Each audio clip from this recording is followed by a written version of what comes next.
আসসালামু আলাইকুম। এখানে আমি রান্না করব সোয়াবিন, আলু আর বরবটি। এখানে বড়ি আছে, টমেটো দিয়ে রান্না করব। এদিকে কড়াই বসিয়ে দিয়েছি, কড়াই গরম হয়ে গেছে।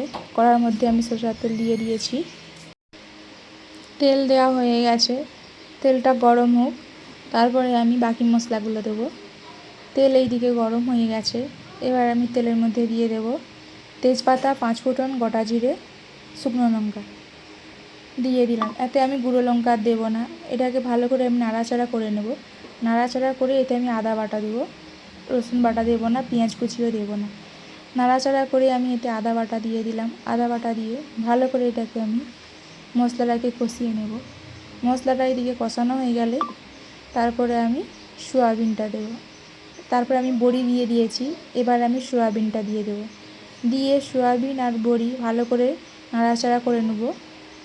এর মধ্যে আমি হলুদ গুঁড়ো আর নুনটা দেব। ভালো করে এদিকে কষিয়ে নিচ্ছি সোয়াবিন আর বড়িটাকে। প্রায় কষানো এদিকে হয়ে এসছে। এবার আমি নুন আর হলুদ গুঁড়ো দুটোই দিয়ে দেব। নুন দিয়ে দিয়েছি, এদিকে আমি হলুদ গুঁড়োও দিয়ে দিলাম। দিয়ে হালকা আবার নাড়াচাড়া করে বাকি কেটে রাখা সবজিটাও আমি দিয়ে দেব।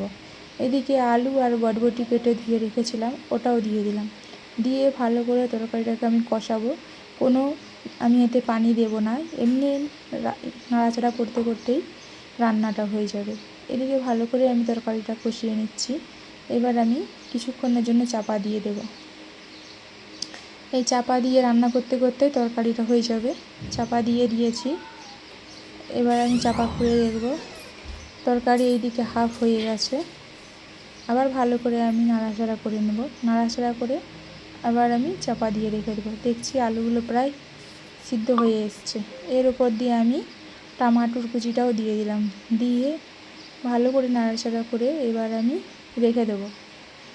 দেখতে দেখতে তরকারি এইদিকে প্রায় হয়ে এসছে।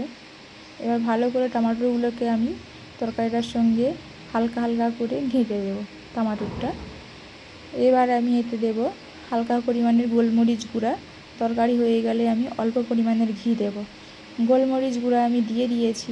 দিয়ে এবার আমি ভালো করে নাড়াচাড়া করে এবার আমি নামিয়ে নেব। আর কোনো পানিও দিতে হবে না, আর কিছু করতে হবে না। দেখতে দেখতে তরকারি রান্না হয়ে গেছে।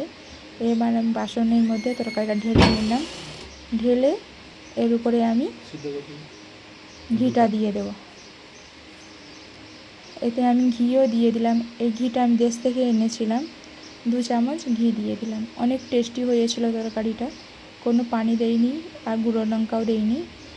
কেমন হয়েছে জানাবেন, আর সবাই ভালো থাকবেন। তরকারির কালারটা খুব সুন্দর আসছে, শুধু ধোঁয়া হচ্ছে। কেমন হয়েছে জানাবেন বন্ধুরা।